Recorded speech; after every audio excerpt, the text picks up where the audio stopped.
Hi, I'm Joe Fifer, President and CEO of HFMA. Welcome back to our web video series. This month I'm talking about the importance of consumer engagement.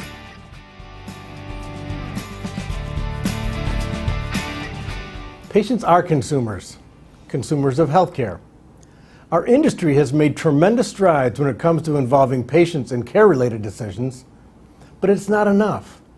We need to start thinking of patients as consumers and engaging them on that level as well, especially today when so many are paying more out of pocket for their health care and the lines between providers and health plans are blurring. Consumers are an important part of the product development process. Retailers wouldn't dream of launching a new product or service without first getting consumer input. Consumers participate in research and provide feedback at every stage of product development. I believe our industry should be doing the same, especially when it comes to developing and implementing new payment models. We often say that patients or consumers come first, but we need to ask ourselves the hard question. Are we really putting consumers first in our processes and plan development, even payment design and communication? Payment models are certainly technical, there's no doubt. But if we can't explain them to consumers, we've got big problems on our hands. Consumer engagement is critical to success in using payment models to reduce the cost of care and improve outcomes.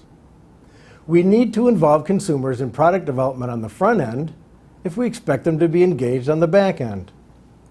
Otherwise, the current dissatisfaction with health insurance and out-of-pocket costs will simply increase as new payment models complicate an already complex marketplace. It's tricky. We've had 2 generations of very little true consumer engagement and not much out-of-pocket responsibility. That's a big ship to turn, and we've been at it for a number of years now. The good news is, real payment model changes are still in the developmental phase, and there's still time to get consumers engaged. One way to open the lines of communication is through patient advisory councils.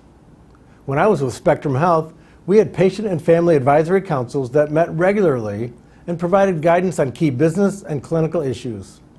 They told us what they liked and what they didn't. Positive or negative, their feedback was very helpful. One quick example is that they helped us redesign our billing statement forms to be more understandable. I know that other organizations have had similar experiences. As for health plans, many already use tools, including apps and portals, that provide an infrastructure to engage with members electronically.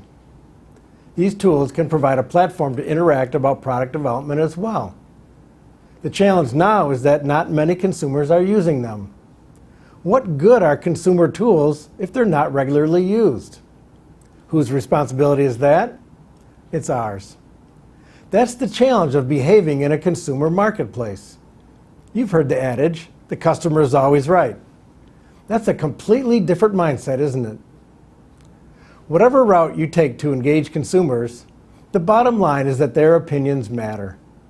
I continue to hear various rationales for not taking consumerism seriously. Those that recognize the importance of listening to consumers stand a better chance of succeeding in this era of value-based care.